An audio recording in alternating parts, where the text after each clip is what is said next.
अस्सलामुअलैकुम। Welcome back to नाज academy education. उम्मीद है आप लोग सब ठीक होंगे और सेफ़ भी होंगे। तो आज हम देखने वाले हैं जो 10th क्लास का जो हिंदी है, हिंदी लोकवाणी उर्दू मीडियम स्टूडेंट के लिए बोल रही हूँ, महाराष्ट्र बोर्ड है ना, उन स्टूडेंट के लिए बोल रही हूँ 10th क्लास महाराष्ट्र बोर्ड।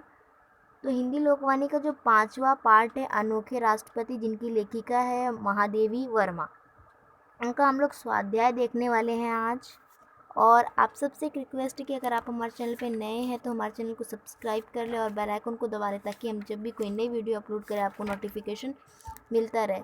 क्योंकि हमारे इस नाज एकेडमी एजुकेशन चैनल पर आपको ना 8, 9, 10th के science, Hindi, history, Urdu grammar, Hindi grammar, Urdu grammar, English grammar, question answer सब कुछ बताए जाते हैं। यानी आपकी हेल्प के लिए सारी चीज़ें बताई जाती है। तो आपको क्या करना है, सिर्फ सब्सक्राइब करना है और आपको फ्री में सब कुछ मिलेगा, ठीक है, विदाउट एनी फीस, ठीक है। तो आप लोग सब्सक्राइब कर लें और आप लोग पढ़ाई जारी रखें, और जिनको ना पता है उन्हें भी बताएं, ताकि वो भी अपनी पढ़ाई जारी रख सके, ठीक है। तो चलिए स्टार्ट करते हैं। तो सबसे पहले आपको दिया गया है सूचना के अनुसार कृतियाँ कीजिए है। पहला क्वेश्चन है आपका संजाल पूर्ण कीजिए, यानी आपको बताया हुआ है कि राजेंद्र बाबू के पत्नी के गुण बताने, यानी जो राजेंद्र बाबू थे इस पार्ट में, उनकी जो वाइफ है यानी उनकी जो पत्नी है, उनके गुण यानी उनकी क्या क्या खासियत थी वो बतानी है। तो 4 बॉक्स है, हम चारों में आपको आंसर लिख कर देते हैं। आप लोग स्क्रीनशॉट ले लीजिएगा या फिर वीडियो को पॉज करके लिख लीजिएगा, ठीक है। और वीडियो को ज़्यादा से ज़्यादा शेयर कर दीजिएगा, ठीक है, आप अपने फ्रेंड्स में, है ना, ताकि वो भी लिख लेंगे। तो आपके आंसर से देखिए, राजेंद्र बाबू की पत्नी के गुण के हैं ममतालु, सरल, क्षमामय और साध्वी, ठीक है। चारों बॉक्स का मैंने आंसर लिख दी हूँ, आपको दिखा भी दी हूँ और पढ़ के भी बताई हूँ साथ में, है ना। तो आप लोग लिख लें, ठीक है। चलिए और देखते हैं नेक्स्ट क्वेश्चन। दूसरा क्वेश्चन है आपका कि कृति में जानकारी लिखिए, यानी लिखा हुआ है आपको क्वेश्चन ऐसे में पूछा गया है कि राजेंद्र बाबू के चेहरे का वर्णन कीजिए, यानी जो राजेंद्र बाबू है पार्ट में, उनका चेहरा किस तरह का था, तो इन्हें बताना है आपको। तो देखिए यहाँ पे 4 बॉक्स है, 2, 3 एंड 4, है ना, 4 बॉक्स है ना, हम चारों में लिखेंगे और आपको बताएंगे, ठीक है। आप लोग लिख लीजिए। देखिए आपके क्वेश्चन का आंसर आपकी स्क्रीन पे नज़र आ रहा होगा। देखिए पहले बॉक्स में लिख रही हूँ मैं, चौड़ा मुख, चौड़ा माथा। उसके बाद उसी के नीचे दूसरे बॉक्स में आएगा मोटे सुडौल होंठ, बड़ी बड़ी मूछें। इसके बाद तीसरे बॉक्स में लिखेंगे हम लोग कुछ भारी नाक, गोल चौड़ी ठुड्डी, चीन जिसको बोलते हैं, है ना, मतलब इंग्लिश में चीन बोला जाता है, और घनी भ्रुकटियाँ और बड़ी बड़ी आँखें, ठीक है।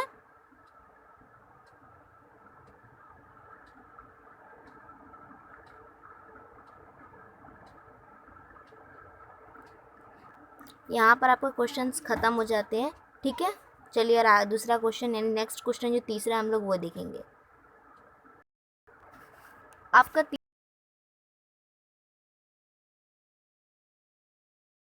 तीसरा क्वेश्चन पोशाक किस तरह थी, उनके कपड़े यानी वो किस तरह के पहनते थे वो लिखना है आपको। 3 बॉक्स दिए, तो चलिए देखते हैं आंसर्स।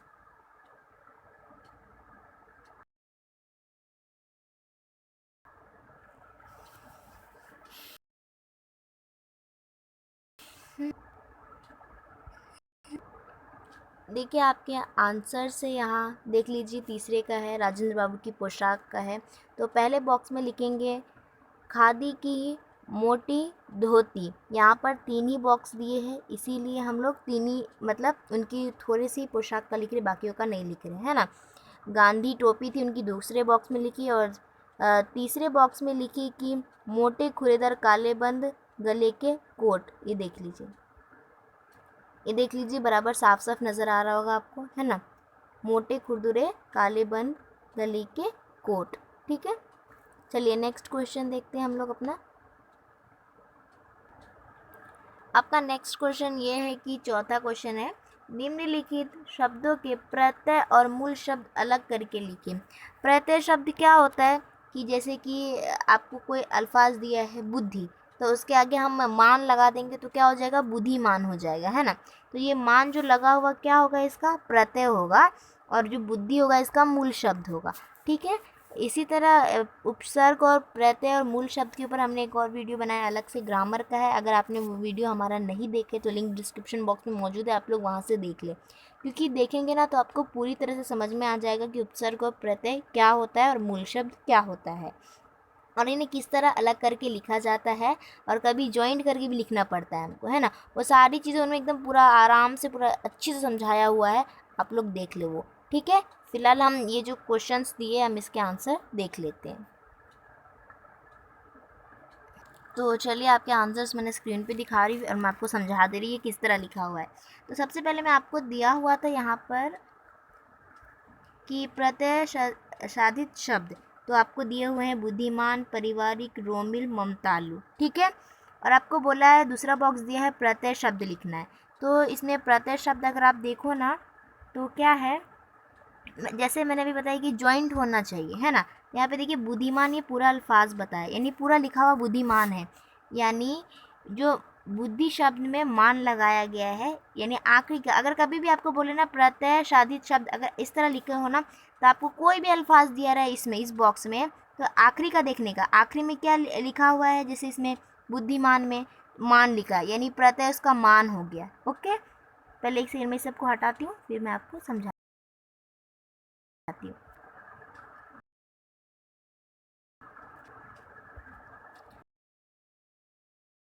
इसी तरह है पारिवारिक, है ना। तो पारिवारिक हम इसको इक पढ़ते हैं, है ना, इक। ठीक है। तो यहाँ पे इक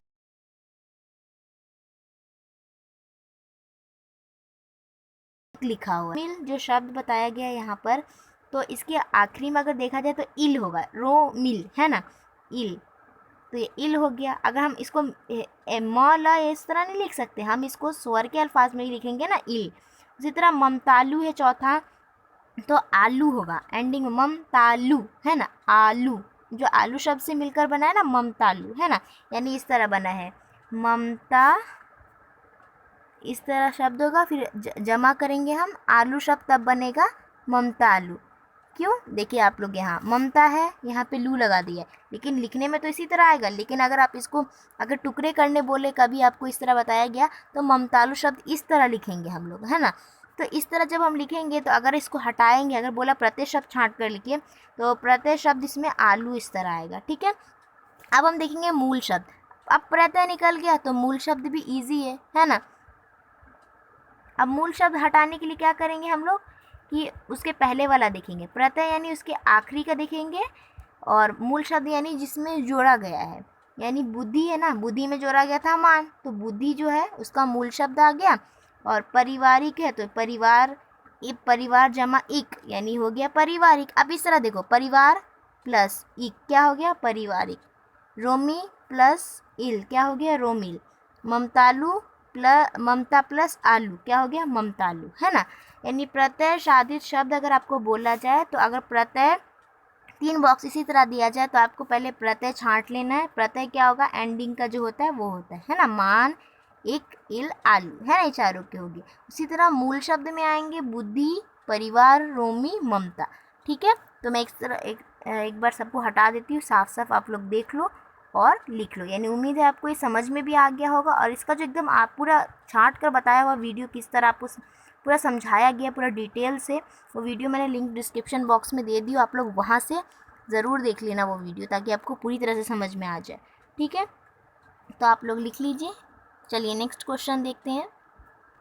अब आपका अगला सवाल यानी नेक्स्ट क्वेश्चन आपका ये है, 5वां है कि उपसर्ग तथा प्रत्यय युक्त शब्द बनाकर लिखिए। अब आपको बनाने बोलना है, यानी आपको मूल शब्द दिया है, उपसर्ग युक्त शब्द बनाने हैं और प्रत्यय युक्त शब्द बनाने हैं। प्रत्यय युक्त यानी क्या, बाद में लगने वाले, इसीलिए यहाँ पे बाद में बॉक्स दिया गया और उसके ऊपर लिखा गया है प्रत्यय युक्त शब्द। उसी तरह आपको उपसर्ग युक्त शब्द बनाने बोला, यानी पहले लगने वाला, यानी आवश्यक के आगे हम कुछ ऐसा लगाएंगे, कोई भी ऐसा स्वर लगाएंगे स्वर से या फिर कोई मतलब लफ्ज़ लगाने पर वो नया शब्द बन जाएगा, यानी नया लफ्ज़ बनेगा, वो नया अल्फाज बनेगा।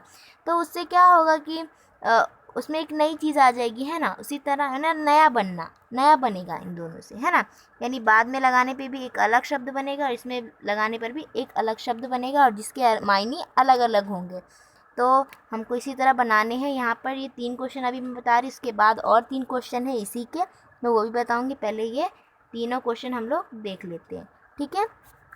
और इसका वीडियो लिंक डिस्क्रिप्शन बॉक्स में मौजूद है, आप लोग देख लें, क्योंकि इसमें पूरी तरह से समझाया हुआ है उपसर्गयुक्त शब्द क्या होते हैं, मूल शब्द क्या होते हैं और प्रत्ययुक्त शब्द क्या होते हैं, ठीक है।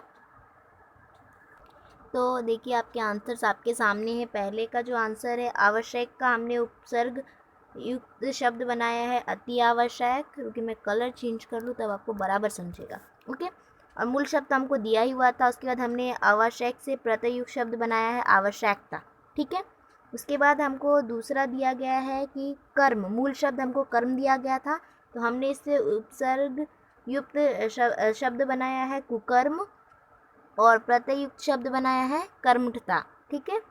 और उसी तरह हमको तीसरा मूल शब्द दिया गया था समय, तो उससे हमने उपसर्ग युक्त शब्द बनाया है असमय और प्रत्ययुक्त शब्द हमने बनाया है समय पूर्वक, ठीक है। तो आपके आंसर्स आपके सामने, आप लोग लिख लें, ठीक है। और इसका जो एक और बॉक्स है, यानी ये तो 1 2 3 ही थे, अब 4 5 6 और बॉक्स है, 3 और, तो हम वो तीनों के आंसर्स भी देख ही लेते हैं।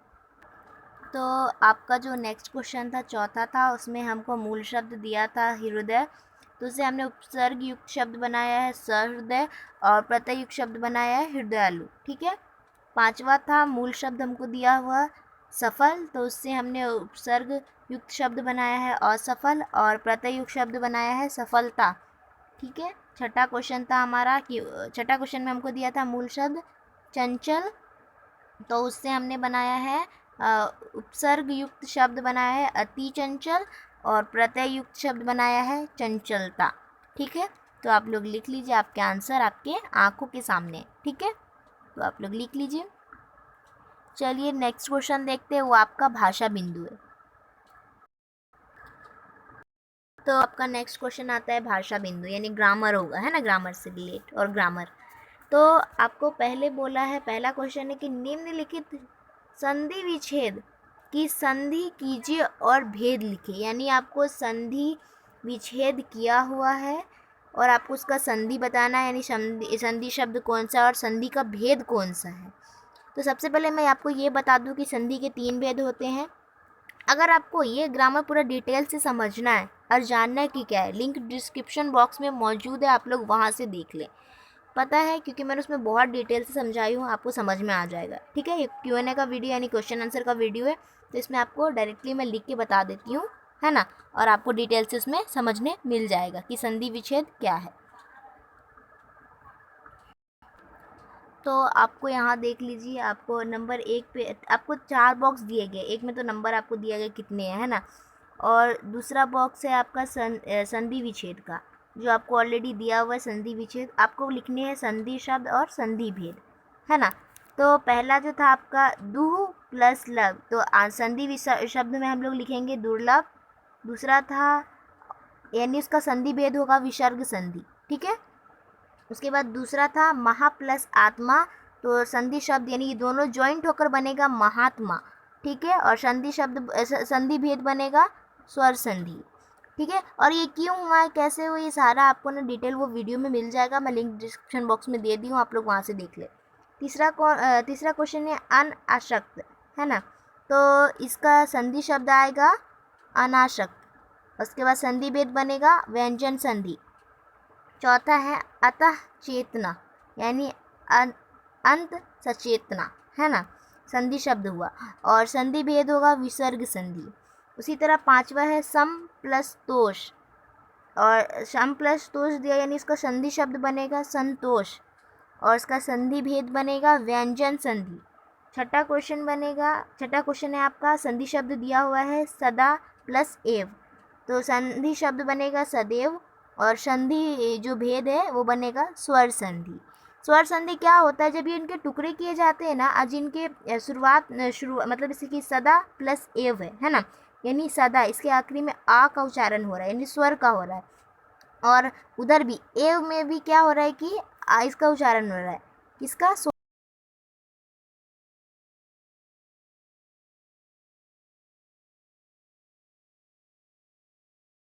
स्वर का, इसी दोष है।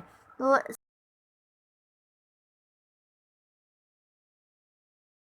सम दोष है ना, उसमें भी स्वर का उच्चारण नहीं हो रहा है, यानी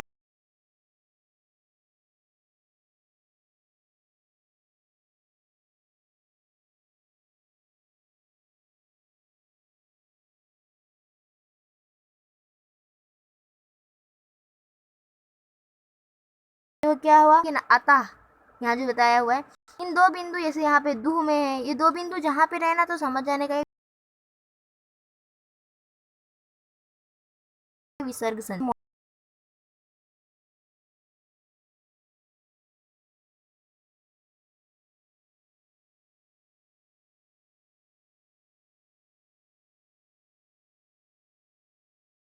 मौजूद है, आप लोग वहाँ।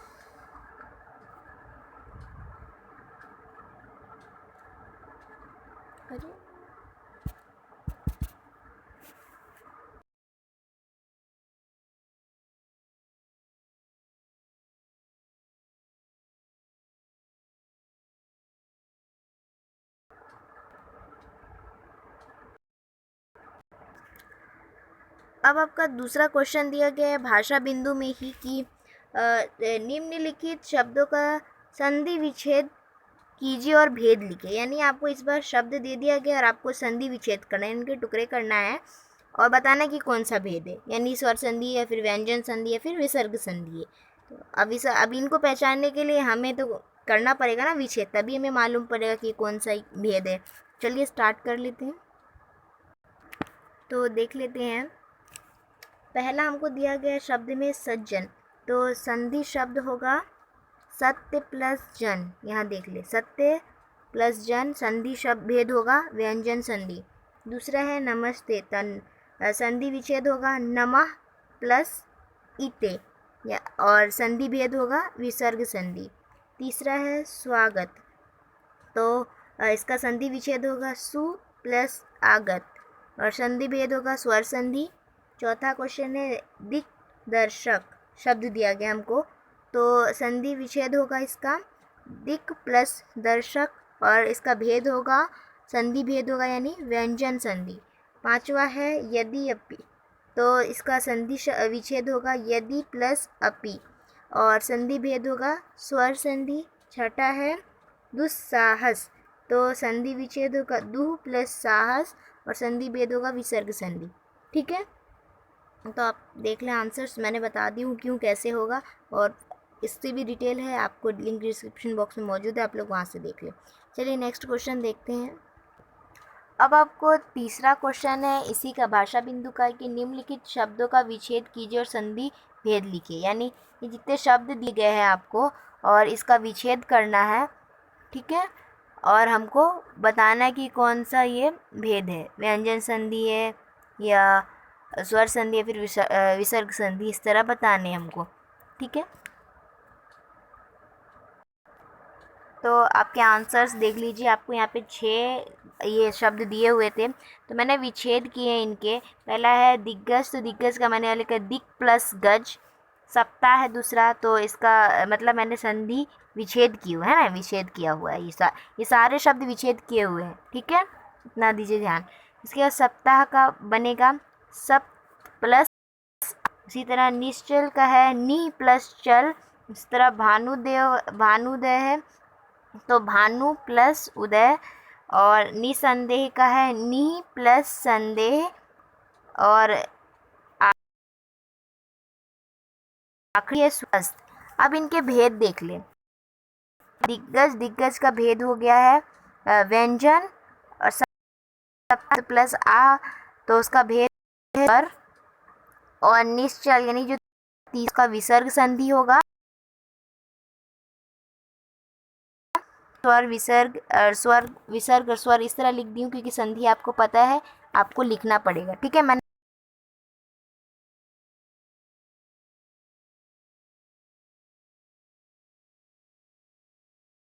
है शॉर्ट व्यंजन संधि, दूसरा है स्वर संधि आएगा, चौथा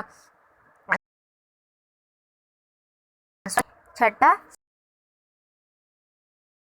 स्वर संधि। शॉर्ट फॉर्म में व्यंजन स्वर इस तरह लिख दी। ठीक है, आंसर आपके सामने, आप लोग लिख लें। ठीक है, अब आपको चौथा क्वेश्चन एक और दिया हुआ था। क्या दिया हुआ था कि पाठ में आए संधि शब्द छांट कर उनका विच्छेद कीजिए और संधि का भेद लिखिए। यानी आपको पाठ में जाना है, इसी तरह मतलब शब्द ढूंढने हैं और इसी तरह यहाँ पे विच्छेद ऊपर इस तरह लिखना है और उसका विच्छेद करना, जो शब्द आप पाठ से ढूंढेंगे, और यहाँ पे भेद ऊपर लिखेंगे टॉपिक, और बाकी जो भेद क्या क्या है आप जो शब्द ढूंढेंगे तो विच्छेद करेंगे तो आपको भेद का पता चल जाएगा। यानी इस तरह आपको लिखने हैं। ठीक है, जितने मिले उतने लिख दीजिएगा, चलेगा। ठीक है, उसी तरह आपको ना एक उपयोजित लेखन भी दिया गया है। उपयोजित लेखन में ये है कि यदि मैं शिक्षा मंत्री होता तो इस विषय पर बोला है लगभग 100 शब्दों में निबंध लिखिए बोला। अब देखिए सबकी सोच अलग अलग है ना। शिक्षा मंत्री होता तो क्या करता, कुछ नए नए टॉपिक से, नहीं कुछ नए नए अच्छी अच्छी चीज़ों के बारे में आप लोग लिख सकते हो। 100 शब्दों में ज़्यादा से ज़्यादा 10-12 लाइन में लिख कर ख़त्म कर दे। ठीक है, और एक और क्वेश्चन था अभिव्यक्ति से, था कि सदा जीवन उच्च विचार विषय पर अपने विचार लिखने थे। यानी सादा जीवन क्या होता है, और ये जैसे ये जो थे अनोखे राष्ट्रपति में बिल्कुल ऐसी ही कहानी है ये भी, कि सादा जीवन था उनका और कितनी ऊंची सोच थी उनकी। तो इस विषय पर लिखने हैं आपको। ठीक है, तो आप लोग लिख लीजिए, 10-12 लाइन इस पर भी लिख दीजिएगा तो हो जाएगा। एंड आप सबसे रिक्वेस्ट है कि हमारे चैनल को ज़रूर सब्सक्राइब करें, और thank you for watching my all videos. देखने के लिए बहुत बहुत शुक्रिया आप तमाम लोगों का। इसी तरह हमारे वीडियो को देखते रहें और हमारे चैनल को सब्सक्राइब करें, और वीडियो को ज़्यादा से ज़्यादा शेयर कर दीजिएगा, और कोई भी डाउट होना तो कमेंट करके पूछ लीजिएगा। ठीक है, जब तक के लिए अल्लाह हाफिज़, टेक केयर।